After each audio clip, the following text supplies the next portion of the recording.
میں نے اس وقت آپ کو تمہید بیان کی وہ اس مسئلے کے لیے پریشان کن مسئلہ یہ ہے کہ امام ابو حنیفہ کی طرف یہ بات منسوب ہے کہ وہ یہ فرماتے ہیں الایمان قول، ایمان نام ہے صرف قول کا، عمل اس میں زیر بحث نہیں آتا، ولا یزید ولا ینقص، وہ ایمان نہ گھٹتا ہے نہ بڑھتا ہے۔ ایک سٹیٹمنٹ سمجھ میں آ گیا نا؟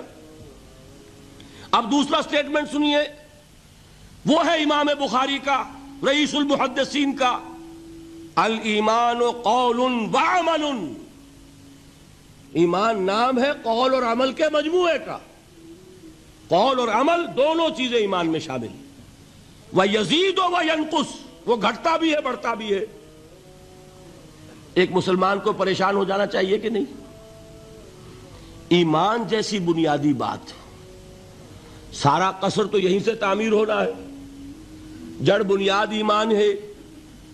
ایمان کے بارے میں کوئی 14ویں صدی کے 15ویں صدی ہجری کے کوئی علماء ہوں، بڑے سے بڑے ہوں، ان کا اختلاف ہو جائے تو تشویش نہیں ہوگی۔ یہ کن کے درمیان اختلاف ہو رہا ہے؟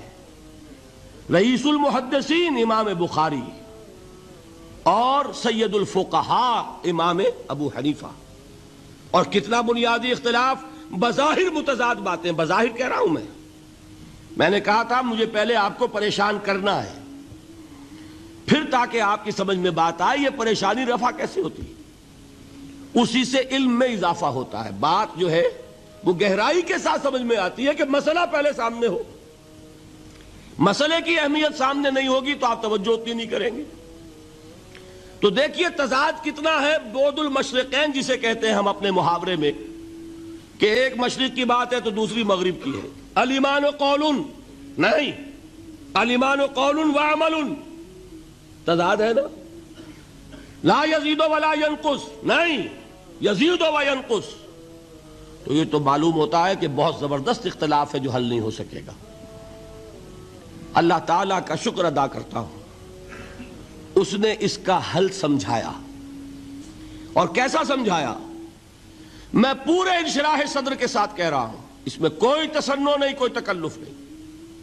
میرے نزدیک دونوں باتیں 100% درست ہیں، یہ نہیں کہ 50% یہ درست 50% وہ درست، نہیں، یہ بھی 100% درست، یہ بھی 100% درست۔ فرق کیا ہے؟ محل مختلف ہے۔ امام ابو حنیفہ قانونی ایمان کی بات کر رہے ہیں اور امام بخاری حقیقی ایمان کی بات کر رہے ہیں۔ قانونی ایمان کے اعتبار سے 100% درست ہے یہ بات کہ وہ صرف قول ہے، عمل نہیں زیر بحث آئے گا۔ ایک شخص نماز نہیں پڑھتا کافر نہیں ہے، نماز کا منکر ہو جائے کافر، زکوٰۃ نہیں دیتا فاسق ہے فاجر ہے، کافر نہیں ہے، زکوٰۃ کہہ دے کہ ہے ہی نہیں دین میں، کافر۔ فرشتہ کس نے دیکھا کیا پتا کیسا ہوتا ہے؟ حضور نے بھی اصل فرشتہ اپنی اصل ملکی شکل میں صرف 2 دفعہ دیکھا ہے، ورنہ تو انسانی شکل میں آتا تھا یا نظر ہی نہیں آتا تھا۔ 2 باتیں تھیں، وہی ہو جاتی تھی، نظر کوئی نہیں آتا تھا، یا انسانی شکل میں نظر آیا۔ اصل ملکی شکل میں حضرت جبرائیل کو 2 مرتبہ دیکھا۔ وَلَقَدْ رَآهُ بِالْأُفُقِ الْمُبِينِ وَلَقَدْ رَآهُ نَزْلَةً أُخْرَى عِنْدَ سِدْرَةِ الْمُنْتَهَى، ایک مرتبہ افق مبین پر دیکھا، ایک مرتبہ سدرۃ المنتہا کے پاس جبرائیل اپنی اصل شکل میں ظاہر ہوئے۔ اب ظاہر بات ہے ہم نے تو نہیں دیکھا نا، لیکن ہم مانتے ہیں جبرائیل کو، مانتے ہیں فرشتوں کو، نہیں مانیں گے کافر ہو جائیں گے۔ تو معلوم ہوا کہ قانونی ایمان جس پر دار و مدار ہے کفر اور اسلام کا، اس کا کل دار و مدار صرف قول پر ہے، ماننے پر ہے، اقرار باللسان پر ہے۔ یہ بات آپ نے سنی ہوگی، امام ابو حنیفہ کا قول ہے 100% درست کہ گناہ کبیرہ سے بھی انسان کافر نہیں ہوتا۔ کبیرہ گناہ ہے، شراب پی ہے کافر نہیں ہے، حد لگا دو، حضرت عمر نے اپنے بیٹے پر حد جاری کی.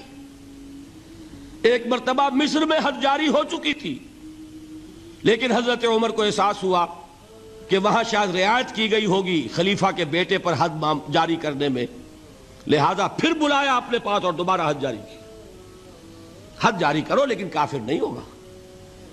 اگر کسی سے زنا ہو گیا ہے، میں آپ کو واقعہ سنا چکا، غامدی خاتون، حد جاری ہو جائے گی، لیکن یہ کہ اس کو کافر نہیں کہہ سکتے. کافر کیا کہیں گے؟ میں تو سنا چکا آپ کو کہ ذرا کسی نے کہہ دیا بے حیا عورت تھی تو حضور نے کیسی ڈانٹ پلائی ہے، کتنا اس کا رتبہ بیان کیا ہے. اس نے تو وہ توبہ کی ہے کہ مگر مدینے کی پوری آبادی پر اس کو تقسیم کر دیا جائے تو سب کی نجات کے لیے کافی ہو جائے.